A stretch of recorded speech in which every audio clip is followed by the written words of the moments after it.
এই যে বাবা, ম্যাডাম বাবা, আপনার এই লাঠি দিয়ে এই পোলাটারে আমার মায়ের কাছ থেকে সরায় দেন। আমার মায়ের উল্টা পাল্টা খালি আমার খালি ভক্তি আছে। ঘটনাটা কি? আপনি আমার বউ চিনেন? আপনার পর আমি চিনবো কেমনে? আমার বউ যদি আপনার একবার পায়, একবার উঠলে আর নামবো না।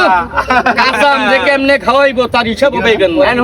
আমার কথা শুনেন। ওই বেকা আমিও করা পারি। আপনি কি পারবেন? আমিও করা পারি। আরে দাদা আমার কথা শুনেন।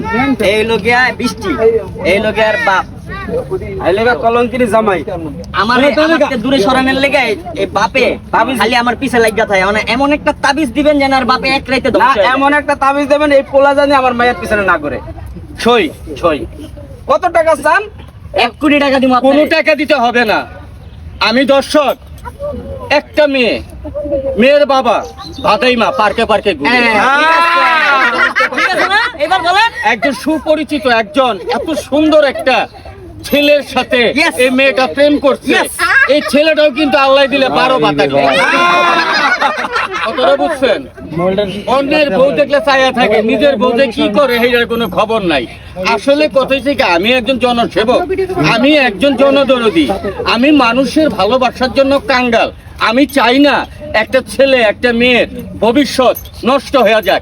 তার জন্য বৃষ্টি আজ থেকে কারো না এই হারান বাবা। এখানে লেখা আছে কি চাপেন? কলঙ্কিনী মাইয়া। হ্যাঁ, ওরে কলঙ্কিনী মাইয়া, ওই তুই 12 বৈঠা দিয়া, রঙের নাও যাও গো তুমি বাইয়া। ওরে কলঙ্কিনী মাইয়া, ও তুই 12 বৈঠা দিয়া। দয়াল, দূরে দূরে। আমার বাইশটা বউ, আমার বাইক না, আমি তো বাইক এই গান্ডার লেগে একটা তাবিজ দাও বাবা। তাবিজ দাও যাতে গান্ডা ভাইরাল হয়ে যায়। তাবিজ না এই আসছে। বাবা তাবিজ দাও, একটা তাবিজ দাও বাবা যাতে গান্ডা ভাইরাল হয়ে যায়। একটা তাবিজ দাও। দর্শক, হ্যাঁ, সুন্দর। এত জনে ধরছে, কাউকে তুমি খালি হাতে ফিরাইতে পারি না। না না না, তবে আমি সবাইকে বলছি, হ্যাঁ হ্যাডাম বাবার দরবারেতে যারা আসিবে, হ্যাঁ গাঞ্জা কুলকি সিদ্ধি বা সব সঙ্গে আনিবে। হ্যাঁ নিবে।